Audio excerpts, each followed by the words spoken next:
नमस्कार भाइयों। This is Manoj Rathore. आज हम बात करेंगे सेल्फ कंसेप्ट के बारे में।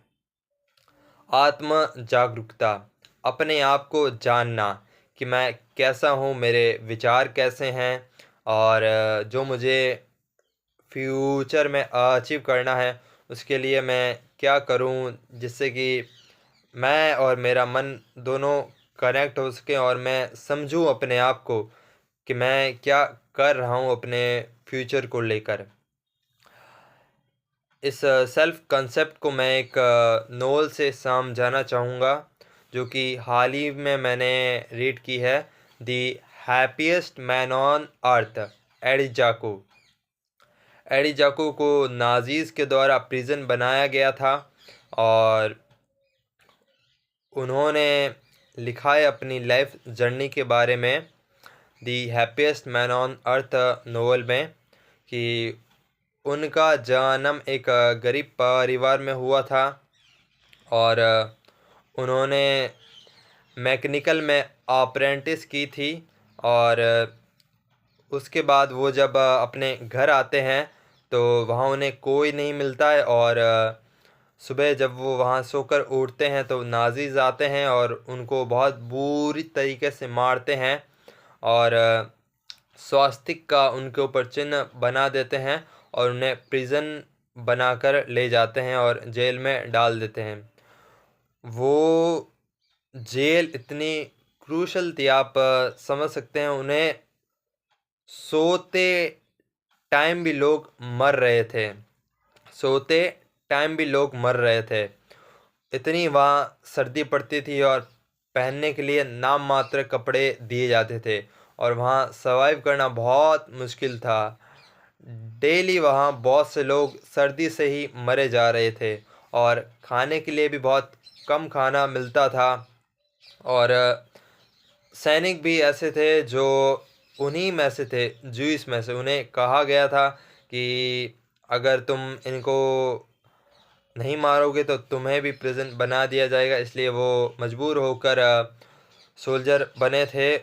उन्हीं में से जर्मन्स में थे और फिर बहुत बुरी तरीके से उन्हें जेल में रखा जाता है। उन्हें रहने में, खाने में और अपने बाल तक को नहीं काटने दिया जाता है, जिनसे कि इन्फेक्शन बहुत होते हैं। फिर बहुत बुरी तरीके से उन्हें वहाँ रखा जाता है और बहुत बार उन्होंने वहाँ से भागने की भी कोशिश की थी, लेकिन बार बार उन्हें पकड़ लिया जाता था। उनकी लाइफस्टाइल बहुत एकदम उथल-पुथल हो गई थी जेल में। हम सभी जानते हैं बहुत ही मुश्किल होता है सर्वाइव करना और उन्हें खाने के लिए भी बहुत मुश्किल होती थी। और जब कभी एडजाकू जेल से कुछ खाने के लिए बंदोबस्त करने की कोशिश करते थे तो उन्हें आलू आलू के तौर पर उन्हें मनी दी जाती थी कि तुमने ये काम किया तो तुम्हें 2 आलू या 3 आलू ये मिलते थे। तो ऐसा है, वहाँ मनी नहीं मिलती थी, वहाँ फूड ही मिलता था। अगर आपको काम करना है तो ये फूड मिलेगा। और शरीर बिल्कुल ऐसा हो गया था कि कुछ काम करने के लायक ही नहीं था, फिर भी जैसे तैसे वो काम करते थे जिससे कि वो जी सके और सर्वाइव कर सके। जिसमें कि उनका दोस्त था जिसका नाम था कुर्त। ये दोनों ही आपस में एक दूसरे की हेल्प करते थे जिनसे कि वो जी सके थे।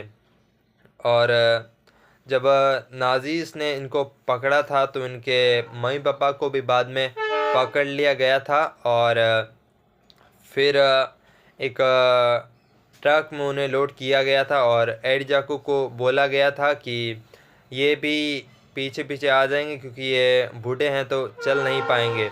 तो इसलिए उनको ट्रक में लोड किया था। फिर जब एडजाकू जेल में आते हैं तो उनसे पूछते हैं सोल्जर्स से कि मेरे मम्मी पापा कहाँ पर हैं।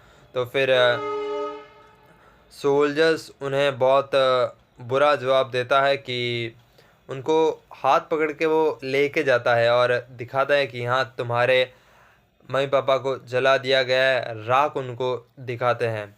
तो फिर एडजाकू अंदर से बहुत टूट जाता है और वो नोवेल में लिखते हैं कि माय फ्रेंड, अगर आपके पास आज मौका है ना तो अपनी मम्मी पापा को ज़रूर हक करो जाकर और उन्हें बताओ कि तुम उनसे कितना प्यार करते हो। बिकॉज़ एडजाकू को ये मौका नहीं मिला कि वो बता पाएँ कि मम्मी मैं आपसे कितना प्यार करता हूँ।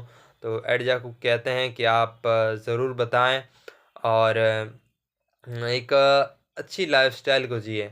एडजाकू लास्ट में कहते हैं कि मैं प्रिज़न रहा, बहुत बुरी तरीके से मेरी लाइफ़स्टाइल बीती उस जेल में और बाद में अमेरिकन सोल्जर्स ने उन्हें वहाँ